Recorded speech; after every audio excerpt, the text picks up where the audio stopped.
আইনজীবী ফেরদৌস শামীম কি বলছেন এই রায় সামনে আসার পর দেখুন।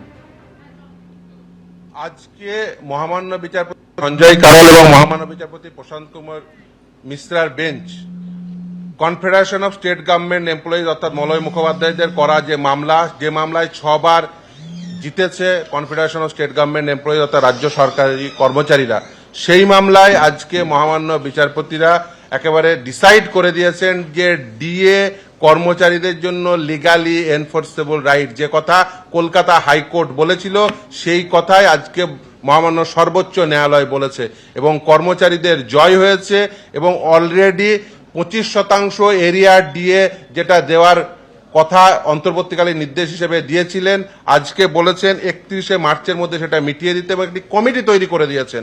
আলটিমেট মে মাসের মধ্যে সম্পূর্ণ এরিয়া ডিএ মিটিয়ে দিতে হবে।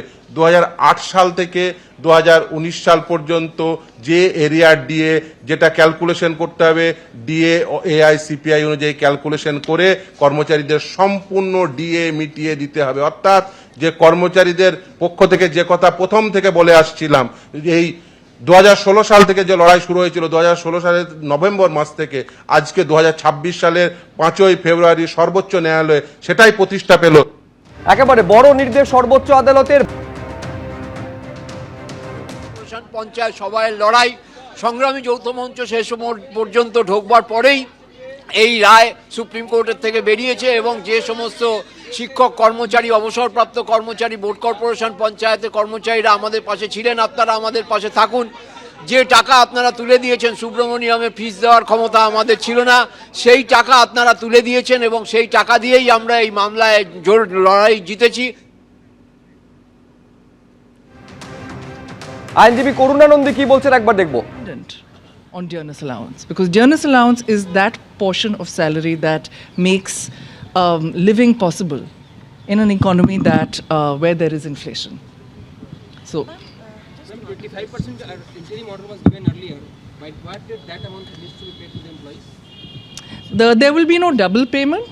That 25% was not paid, and so therefore this will the entire thing will come together. And first installment needs to be paid by which date, ma'am?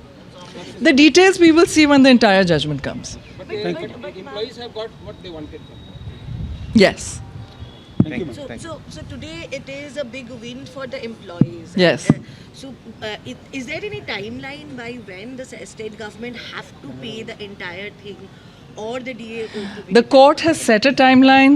There is a lot of detail. The court has set a timeline. There is a lot of detail in the judgment. We will look at the details in the judgment and we will tell you what has happened. Thank you.